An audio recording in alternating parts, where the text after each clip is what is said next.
एक बार की बातें मन, जंगल में एक जादुई आम का पेड़ था। उसे आम के पेड़ पर जादुई आम लगते थे जो कि सोने में बदल जाते।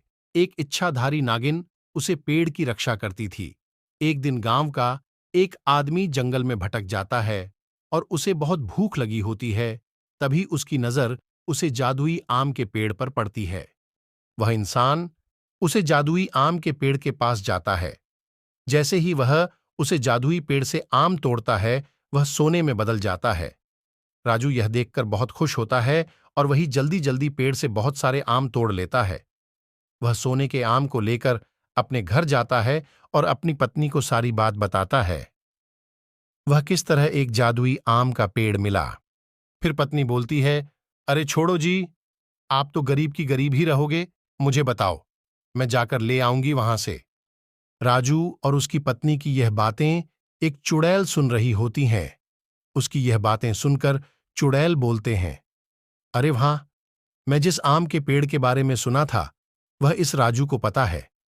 मैं इसका पीछा करती हूं और इन दोनों को मारकर उसे आम के पेड़ को हथिया लूंगी और उसके फल खाकर बहुत शक्तिशाली बन जाऊंगी। अगले दिन रामू अपनी पत्नी को लेकर जंगल की तरफ जाता है। तभी चुड़ैल भी उसके पीछे पीछे निकल पड़ती है।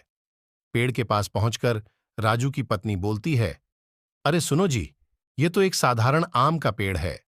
फिर पति बोलता है, अरे अभी रुको, मैं तुम्हें इस पेड़ का जादू दिखाता हूं।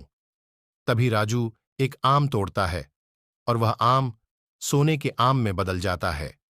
यह देखकर राजू की पत्नी बहुत खुश होती है और उसे पेड़ से बहुत सारे आम तोड़ लेती है। तभी वह चुड़ैल आ जाती है और अपनी शक्तियों से उन्हें कैद कर लेती है।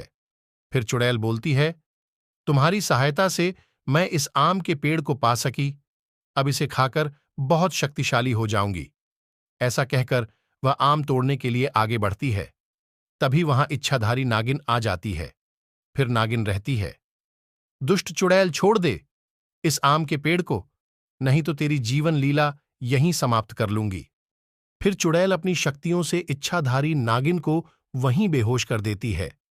तभी राजू भी वहां से भाग जाता है लेकर वहां से और उसकी गायब हो पत्नी जाती है। उन सभी आंखों